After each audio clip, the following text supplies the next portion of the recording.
lá. Recentemente, em um vídeo com o título Power Brief Magic Plus Orientações de Uso, uma pessoa não é inscrita no canal, ela colocou um comentário lá, que o comentário é o seguinte: o fisioterapeuta me disse que tem que inspirar sem levantar o peito, como o doutor fez, no caso que o doutor se refere a mim. Tem que levantar só a barriga na inspiração. Aí ele pergunta: o doutor, eu fiz errado? Então, assim, isso é uma visão que todo mundo tem aí, e que você tem que levantar a barriga na inspiração. Aqui, por conta do local que eu tô, não tem um espaço muito grande, deixa eu só ajustar a câmera aqui para vocês verem o meu tórax e tentar ver um pouco da minha barriga. Aqui, mais ou menos. Então, ó, eu vou fazer a manobra com o meu Power Brief, ajeitando para colocar o meu clipe nasal. Então, aqui, sentado.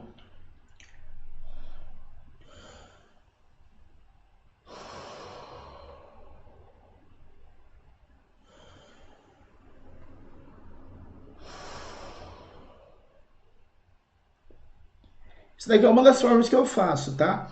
Às vezes, em alguns vídeos, eu faço desse jeito aqui.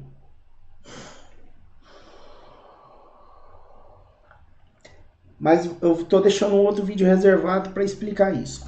Então aqui, ó, dei uma olhada. No comentário desse inscrito aí, desse espectador, ele fala que o fisioterapeuta dele orienta isso, ó.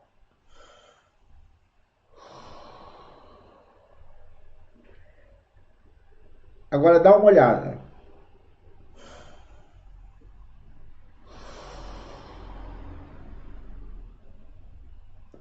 Deixa eu até mudar aqui.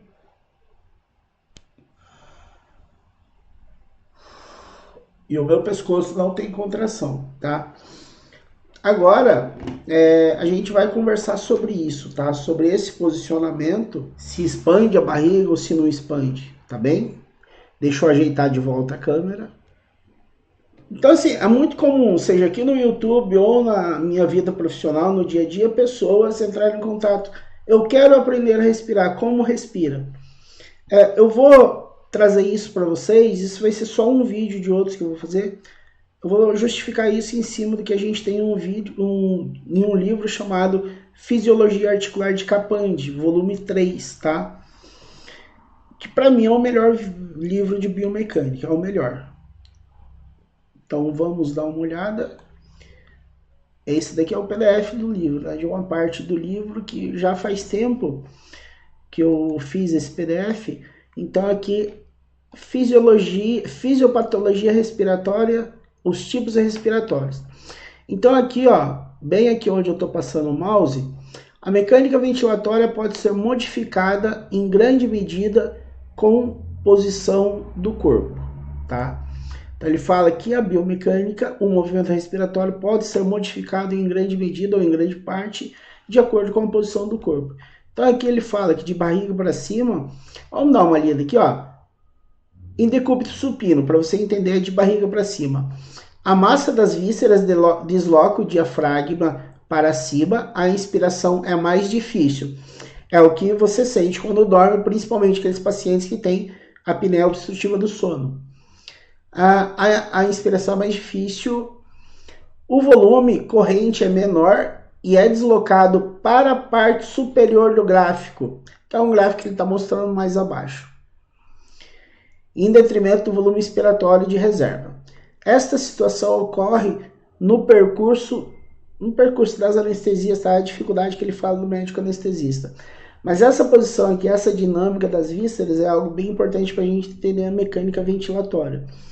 Isso é só uma curiosidade que eu estou trazendo para as pessoas que sofrem de apneia obstrutiva do sono.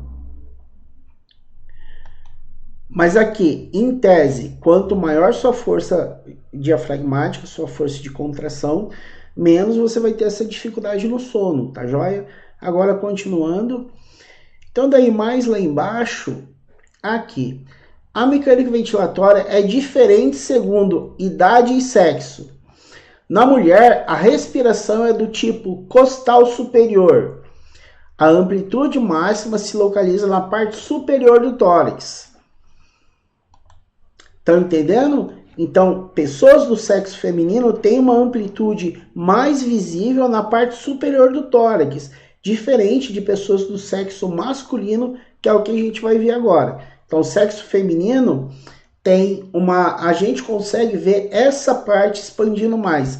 Já pessoas do sexo masculino, vamos dar uma olhada aqui o que fala no livro. Enquanto que no homem é do tipo mista, costal superior e costal inferior. Costal superior e costal inferior. Então vamos dar uma lida de novo no parágrafo. A mecânica ventilatória é diferente segundo idade e sexo. Na mulher, a respiração é do tipo costal superior, a amplitude máxima se localiza na parte superior do tórax, por aumento do diâmetro antero-posterior. Na criança, é do tipo abdominal.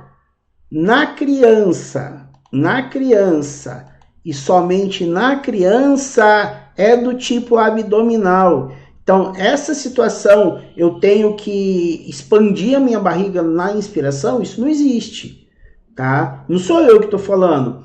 Aqui está escrito no livro. Aqui está escrito que na criança, a respiração é do tipo abdominal. Então, assim, isso daqui está na página 153 do volume 3 de Fisiologia Articular de Capandi.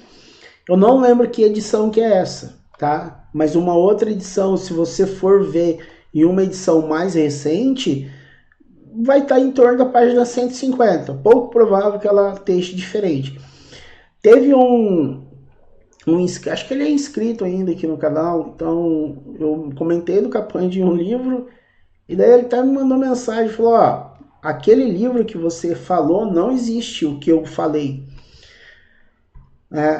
Eu não lembro como foi, mas assim, eu printei essas situações e mostrei para ele. Então tá escrito no livro, na página 155, tá escrito dessa forma que a respiração abdominal é exclusivamente em crianças. Agora, no homem, ela é predominantemente costal superior e inferior. Aqui, ó, costal superior e inferior. Tem uma outra situação aqui que eu achei interessante. Contudo, no ancião, as condições respiratórias estão modificadas pela cifose dorsal, pela hipotonia muscular, aumento da curvatura da coluna torácica superior leva à convergência das costelas superiores e à diminuição da amplitude dos movimentos.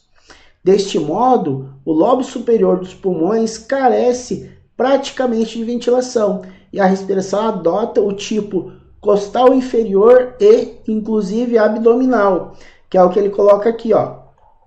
Então, isso daqui é uma pessoa idosa, esse aspecto é uma pessoa idosa, então aqui ele tem até uma seta, né? Então, a respiração da pessoa idosa, por conta do encurtamento que ela passa ao longo da vida, é predominante costal inferior e abdominal. Olha a setinha abdominal aqui.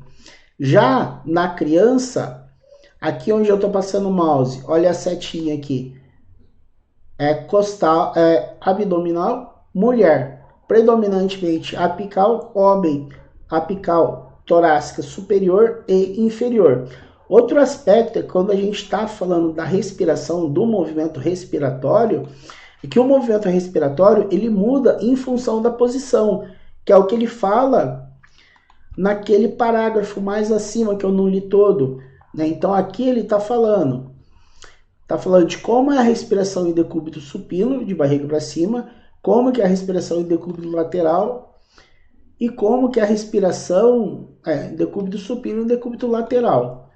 Aqui ele já fala da parte de como seria o padrão da respiração, tanto do homem quanto da mulher.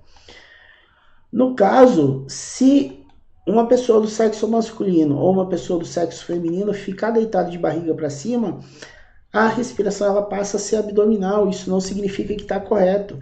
Tanto que olha aqui em cima, aquela primeira parte que eu li. No decúbito dorsal, a massa das vísceras desloca o diafragma para cima. A inspiração é mais difícil. Você até tem essa dinâmica facilitada de visualizar a expansão da sua barriga. Até existe isso, tá? Mas o próprio livro está falando de uma dificuldade de você propor uma respiração em decúbito dorsal, deitado. É válido a gente colocar e estabelecer que o paciente respire em decúbito dorsal? É até válido para ele ter a sensação de movimento, de expansão.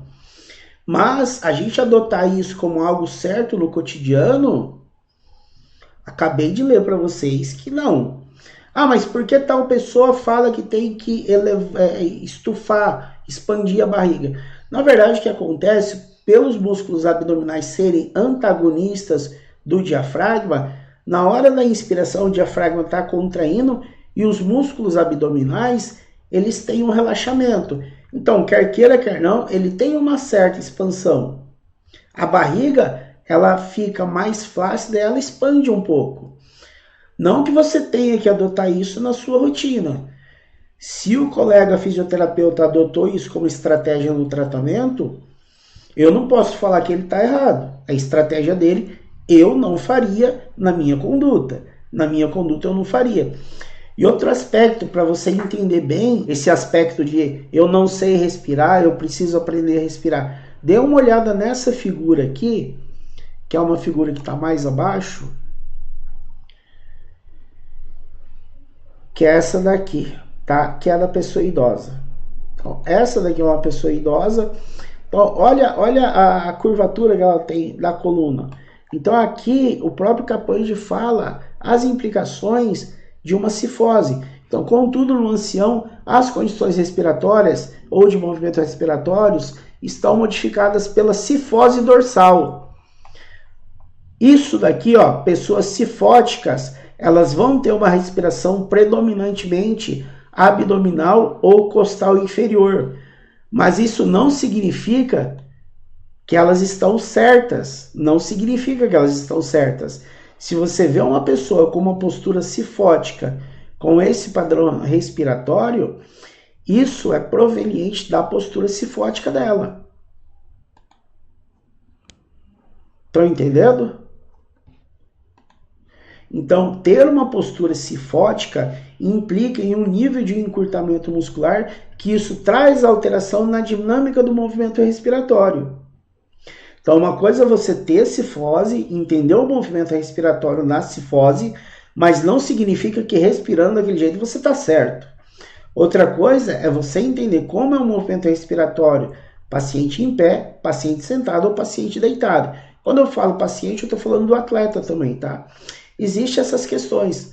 Agora, outro aspecto dessa questão aí, é a barriga que estufa, não é a barriga que estufa, a gente vai dar uma olhada num slide, que é um slide que até eu já coloquei em vários vídeos, e a gente vai conversar sobre esse slide novamente. Então, nesse slide, eu quero explicar para vocês por que não convém essa respiração predominantemente abdominal. Por que não convém? Deixa eu acessar o slide aqui para a gente poder conversar. Esse slide aqui. Supondo que a respiração seja certo, realmente você expandir a barriga na inspiração, se você só expande a barriga na inspiração, você evita a contração desses músculos. É o que o Capandi fala quando ele cita isso daqui, ó.